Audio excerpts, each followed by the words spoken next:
조선시대 임진왜란이 벌어졌을 때의 일이다. 1592년 10월 왜적은 경상도의 진주성을 공격했고 1차 진주성 공격은 조선이 왜군을 물리치며 승리했다. 이를 진주대첩이라고 부른다. 그런데 1593년 왜군은 조선에 나와 있는 거의 모든 군사를 동원하여 다시금 진주성 공략에 나섰다. 진주성은 곡창지대인 전라도로 넘어가는 관문에 위치하고 있었기 때문에 일본에서는 꼭 차지하고 싶은 성이었기 때문이다. 그런데 이때 조선은 진주성에 지원군을 보내줄 수 없는 상황이었다.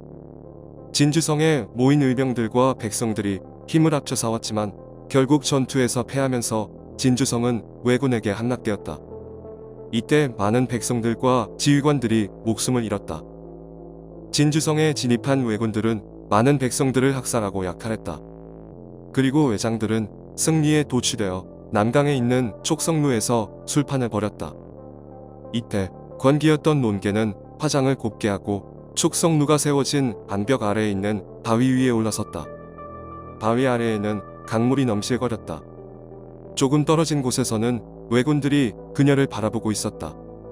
그때 왜장 하나가 당당한 걸음걸이로 논개가 있는 곳으로 다가갔다. 논개는 웃으면서 왜장을 자신이 서 있는 바위 위로 불러들였다. 이윽고 왜장이 논개에게 가까이 다가와 논개의 몸을 잡았다. 그러자 논개는 왜장을 있는 힘껏 끌어안았다. 그러고는 망설임 없이 바위 아래로 몸을 던졌다. 이때 강물에 삼켜진 두 사람은 모두 사망했다. 이러한 일이 있고 난 후 논개의 이야기는 많은 사람들에 의해 널리 퍼졌고 진주성의 백성들은 매년 그녀를 기리는 제사를 이어갔다. 그리고 18세기 초 경종대에 이르러 진주 백성들의 요청을 받아 나라에서는 정식으로 논개를 기리고 그 자손들에게 포상을 하려 했다. 하지만 이미 100여 년의 세월이 흐른 뒤였기 때문에 논개의 흔적을 찾을 길이 없었다. 결국 나라에서는 비석을 세워 그녀의 순국 사실을 공식적으로 인정하고 논개를 의로운 기생이라 하여 의기로 불렀다. 그렇게 오랫동안 논개는 기생으로만 알려졌다. 그런데 여러 학자들이 논개의 자취를 찾으려는 노력을 계속했고 이 덕분에 19세기 들어서 논개의 출생이나 성장 과정에 대한 다른 가능성이 등장하기 시작했다. 그중 현재 가장 유력하게 여겨지는 가설은 논개가 최경회의 첩이었다는 것이다.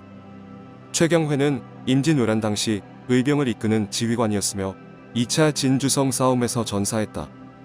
그런데 최경회의 삶을 기리기 위해 기록한 책인 일의당실기에서 논개로 추정되는 인물에 대한 내용이 발견되었다. 책에 남겨진 내용은 다음과 같다. 공의 부실이 죽던 날 좋은 옷을 입고 강가 바위에서 거닐다가 적장을 유인해 끌어안고 주고 지금까지 사람들은 의암이라고 부른다. 논개가 적장을 끌어안고 뛰어내렸다는 바위 의암은 지금도 그 자리를 지키고 있다. 촉성로 암벽 아래에 있는 커다란 바위가 바로 의암이다. 임진왜란 전에는 위험한 바위라고 하여 위암이라고 불렸다. 그러나 이 바위에서 논개가 왜장을 껴안고 투신한 이후로는 의리를 세운 바위라 하여 외암이라는 이름을 얻게 되었다. 바위의 서쪽면에는 인조 7년에 원성 정대룡이 논개의 충절을 기리며 의암이라는 글씨를 새겼고 바위의 남쪽면에는 좋은 항몽삼이 의암이라고 새겼다. 그런데 이 바위와 관련된 신기한 이야기가 있다. 의암은 오랜 시일을 두고 눈에 띄지 않을 정도로 조금씩 움직여 암벽 쪽으로 가까이 다가섰다가 때로는 강 쪽으로 가서 암벽에서 건너뛰기가 힘들 정도로 멀어진다는 것이다. 그런데 이뿐만이 아니다. 예로부터 진주 시민들 사이에는 의암과 관련된 예언이 하나 전해져 내려온다. 그 예언은 바로 이것이다. 이 바위가 암벽에 와서 닿게 되면 전쟁이 일어난다. 현재 의암은 암벽과 아주 가깝게 위치해 있다. 암벽과 약간 간격이 벌어져 있기는 하지만 사람이 보폭을 넓게 하면 충분히 건널 수 있는 거리다. 그래서 지금도 암벽에서 의암으로 건너가는 사람들을 자주 볼 수 있다. 정말로 사람들 사이에 전해오는 말처럼 바위의 위치가 바뀌는 것일까?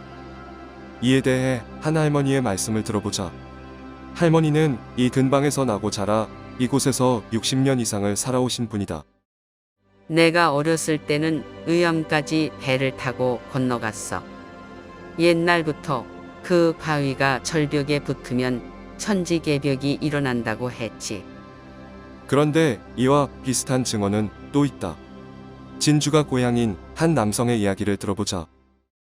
제가 대학교를 다니던 20여 년 전에는 암벽에서 의암까지 거리가 상당히 떨어져 있었어요. 건너뛸 수 있을 만한 거리이긴 했지만 뛰려면 겁이 날 정도였습니다. 그런데 지금은 나이가 들었는데도 오히려 그때보다 훨씬 쉽게 건널 수 있어요.